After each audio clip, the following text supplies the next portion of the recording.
चालू आहे सध्या. आपण काहीतरी थोडं द्यायचं, त्यांच्याकडून आपल्याला लय मिळावं ही अपेक्षा करणं, याला म्हणायचं सकाम पुण्य. सकाम पुण्य. निदान साडीला साडी, शालीला शाल का होईना, पण मिळेल त्यांच्याकडून आपल्याला येत असतं म्हणून आपण करू.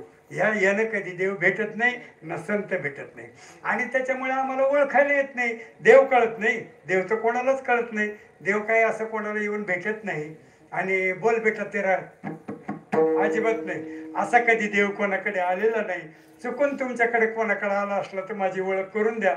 मला काय अजून भेट झालेली नाही. काय माहिती आहे का, देव आहे ना, तर ज्ञानेश्वर माऊलींचा अभंग इतका सुंदर आहे, मला आवडलेला सांगतो. सत्य ज्ञानानंत गगनाचे पराभरण, नाही रूपवर्ण गुणजेथ, तोहारे श्रीहरी पाहिला डोळे भरी, पाहता पाहणे दुरी सारोनिया. काय विचार कर ना. सत्य, ज्ञान, अनंत, गगनाचे प्रावरण, हे 4 गुण हा आहेत. आता नाही रूप, नाही वर्ण, नाही गुण जेथ, असा 7 गुणाचा जो भगवंत आहे ना, तो भगवंत आहे. मला सांगा बरं, आता आपल्या देव, आपण ज्याला देव म्हणतो, तर ह्या 7 गुणात बसत नाही, म्हणजे आम्हाला देवच कळाला नाही.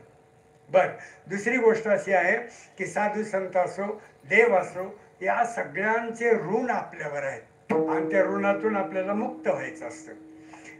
महाराज, तुम्हाला तर सगळं माहीत आहे. आपण 10वा 12वा 13वा किंवा पिंडदान श्राद्ध वगैरे करतो ना, तेव्हा काय करतो, असं दादांसारख्यांचे त्यांच्या नावाचा एक पिंड असतो, त्यांच्या नावाचा. आता त्यांचं श्राद्ध तर पण कोण करीन, आपणच करणार ना. म्हणजे भगवान बाबा, वामन भाऊ, नगद नारायण महाराज यांचं श्राद्ध तर पण आपल्याला करावं लागतं, त्याच्याशिवाय आपलं होत नाही बरं का.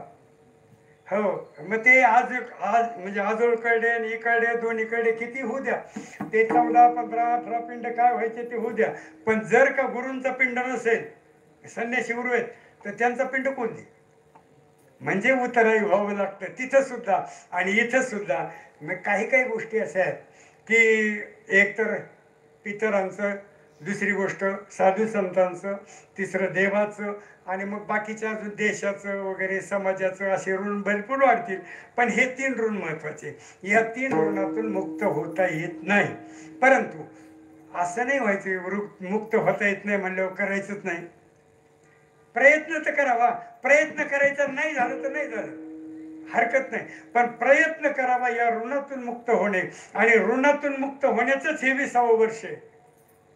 आपण जे करतोय ते हे त्यांच्या ऋणातून मुक्त होण्याचंच हे 20वं वर्ष आहे, की आपण त्यांच्या ऋणातून कुठे ना कुठेतरी उतराई व्हावं. म्हणून आपण हा सप्ताह नामस्मरण वगैरे करतो. देवाचं नाम घेतल्यानं देवाच्या ऋणातून मुक्त होता येईल.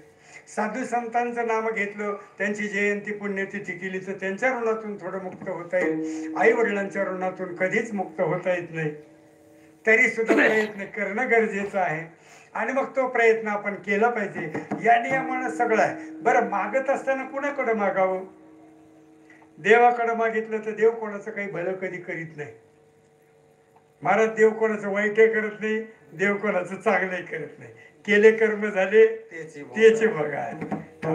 तुम्ही जे जे काही कर्म कराल तेच तुम्हाला फलप्राप्ती होते.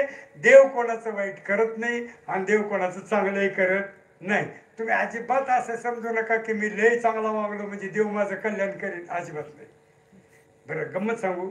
परित्राणाय साधूनम विनाशाय दुष्कृतम धर्म संस्थापनार्थाय संभवामी युगे युगे. भगवंत म्हणले मी युगायुगात येतो, धर्माची स्थापना करायला येतो, दुष्टांचं निर्धारण करायला येतो. बरोबर आहे. मग आपण कोण? आमच्यासाठी देव येतो का? अरे मला सांगा ना. परित्राणाय साधूना, साधूंना सांभाळण्यासाठी, हा, साधू संत पुण्यवान लोकांना सांभाळण्यासाठी. आणि निर्धारण कोणाचं? दुष्टाचं. तुम्ही आम्ही कोण? दुष्ट का साधू संत? तुमच्यापैकी कोणाला वाटतं की आम्ही दुष्ट आहे? वाटते कोणाला? नाही. बरं, लय पुण्यवान येत असं वाटतं का? नाही. काय कमाल आहे, तुम्ही पुण्यवान नाही दुष्ट नाही म्हणलं, देव तुमचं कसं कल्याण करेल? बरं, मी मनाचं नाही सांगत, भगवद्गीता सांगते. बरं, अवतार तुम्हाला धरा कारण